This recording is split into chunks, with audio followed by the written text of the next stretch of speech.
Hello दोस्तों, यथार्थ Hindi education classes में आप सभी का स्वागत है।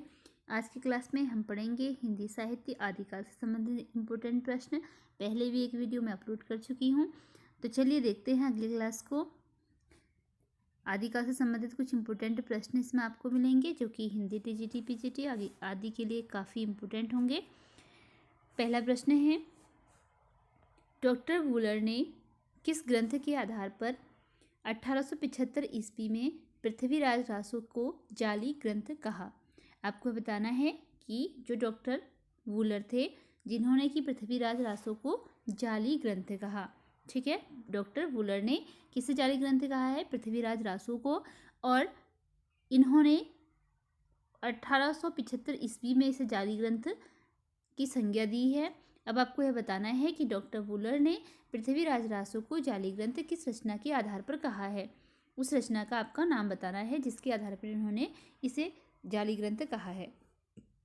ऑप्शन में है भारतेश्वर बाहुबली रास, विसल देव रासो, रणमल छंद और पृथ्वीराज विजय। इसमें से किस ग्रंथ के आधार पर वूलर ने पृथ्वीराज रासो को जाली ग्रंथ कहा है, यह आपको बताना है। तो इसके लिए राइट आंसर है ऑप्शन डी, पृथ्वीराज विजय। पृथ्वीराज विजय ऑप्शन डी इसके लिए राइट आंसर है। डॉक्टर वूलर ने पृथ्वीराज विजय के आधार पर पृथ्वीराज रासो को जाली ग्रंथ कहा है। इसकी रचना जयानक ने की है। पृथ्वीराज विजय जो रचना है इसकी रचना किसने की है? जयानक ने की है। और पृथ्वीराज रासो की रचना आपको पता ही है, चंद्रवरदाई ने की है। तो देखते हैं अगला प्रश्न। जयचंद्र प्रकाश और जय मयंक जस चंद्रिका का वर्णन किस कृति में मिलता है? अब आपको यह बताना है कि जो दो रचनाएं हैं, एक तो जयचंद्र प्रकाश है और दूसरा है जय मयंक जस चंद्रिका। इसका वर्णन किस कृति में मिलता है, यह आपको बताना है। ऑप्शन में है राठौड़ारी ख्यात, गोरखवाणी, उक्ति व्यक्ति प्रकरण, ये इनमें से कोई नहीं। तो इनमें से कौन सी ऐसी रचना है जिसमें कि जय चंद्र प्रकाश और जयमंक जस चंद्रिका का हमको वर्णन मिलता है, यह आपको बताना है। तो इसके लिए राइट आंसर होता है ऑप्शन ए, राठौड़ारी ख्यात। ठीक है, राठौड़ारी ख्यात जो रचना है इसमें जयचंद्र प्रकाश और जयमंक जस चंद्रिका का वर्णन मिलता है। अगला प्रश्न है, हिंदी साहित्य का प्रथम महाकाव्य किसे माना जाता है? आपको बताना है कि कौन सी इसमें रचना है जो कि हिंदी साहित्य की पहली महाकाव्य के नाम से जानी जाती है। ऑप्शन है प्रिय प्रवास, रामचंद्रिका, रामायण और पृथ्वीराज रासो। राइट आंसर बताना है, तो इसके लिए राइट आंसर होता है ऑप्शन डी, पृथ्वीराज रासो। पृथ्वीराज रासो को हिंदी साहित्य का पहला महाकाव्य माना जाता है, जबकि जो प्रिय प्रवास है इसको खड़ी बोली का प्रथम महाकाव्य माना जाता है। अगला प्रश्न है, विद्यापति को कौन सी रचना अभी तक संपादित होकर प्रकाशित नहीं हुई है? आपको उस रचना का नाम बताना है विद्यापति की जो कि अभी तक संपादित होकर प्रकाशित नहीं हुई है। पदावली, कीर्तिलता, कीर्तिपता का उपयुक्त सभी। राइट आंसर बताना है और राइट आंसर है ऑप्शन बी, कीर्ति।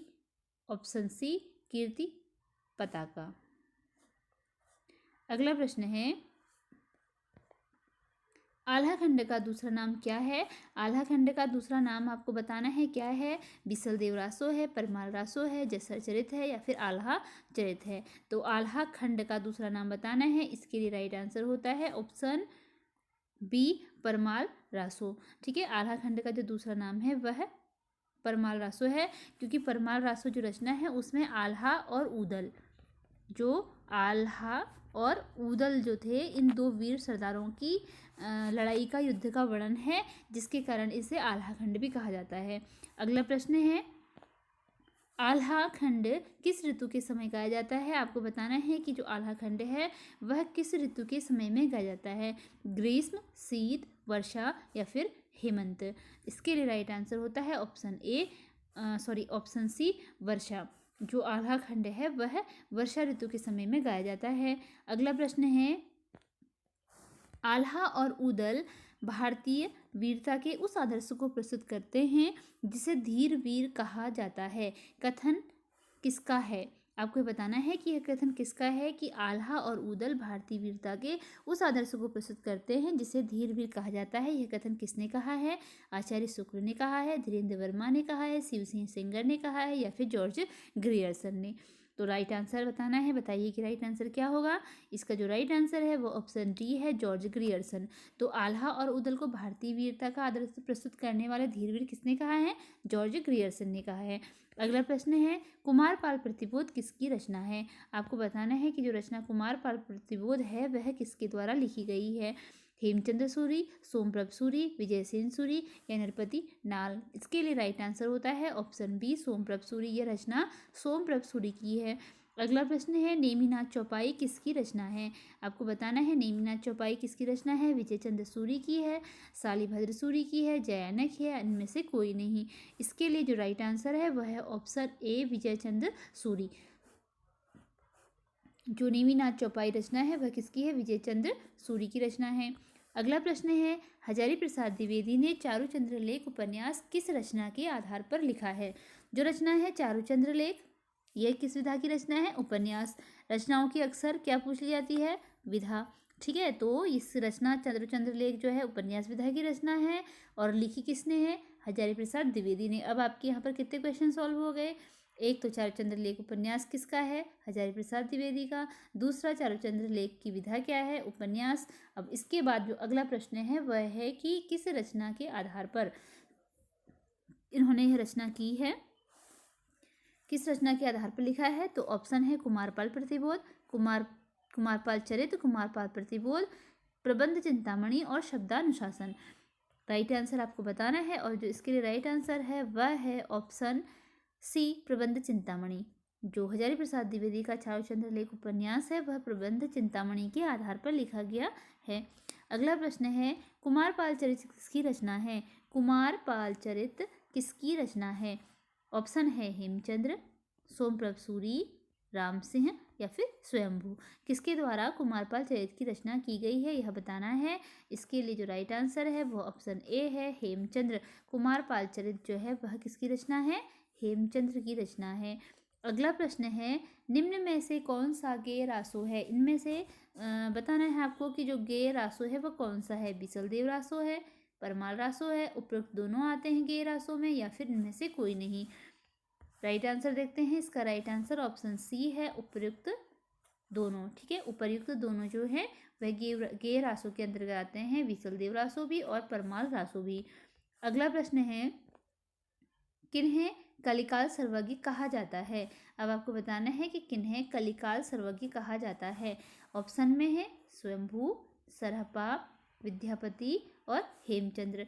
राइट आंसर बताना है आपको, कलिकाल सर्वज्ञ किसे कहा जाता है। तो इसके लिए राइट आंसर देखते हैं। राइट आंसर है ऑप्शन डी, हेमचंद्र। हेमचंद्र को कलिकाल सर्वज्ञ कहा जाता है। अगला प्रश्न है, किस कृति में कोशा नाम की वेश्या का चित्रण किया गया है? आपको बताना है कि इनमें से जो आपको ये कृतियाँ दी गई हैं इनमें से किसी एक रचना में कोशा नाम की वेश्या का हमको वर्णन मिलता है, चित्रण मिलता है, तो वह कौन सी कृति है? इसके लिए ऑप्शन दिए गए हैं, नेमिनाथ रास है, रेवंतगिरी रास है, कुमारपाल चरित्र है या स्थूलीभद्र रास है।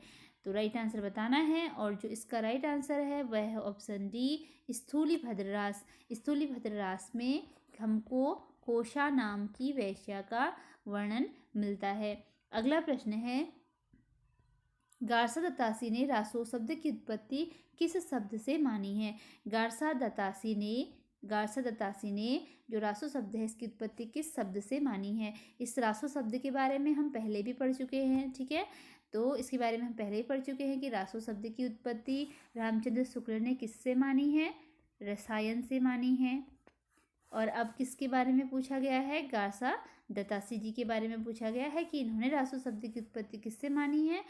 राजसूय से, रसिक से, रासक से या फिर रसायन से। तो इसके लिए जो राइट आंसर है वह है ऑप्शन ए, राजसूय। गारसा दत्तासी ने रासो शब्द की उत्पत्ति राजसूय शब्द से मानी है। यहाँ पर हमारे 40 क्वेश्चन कंप्लीट होते हैं। इससे पहले की वीडियो में मैंने 25 तक के क्वेश्चन करवाए थे। ठीक है, 25 से 40 तक के क्वेश्चन हमने यहाँ पर कंप्लीट कर लिए। तो यहीं पर हमारी क्लास एंड होती है। मिलते हैं अगली वीडियो में कुछ नए प्रश्नों के साथ। धन्यवाद।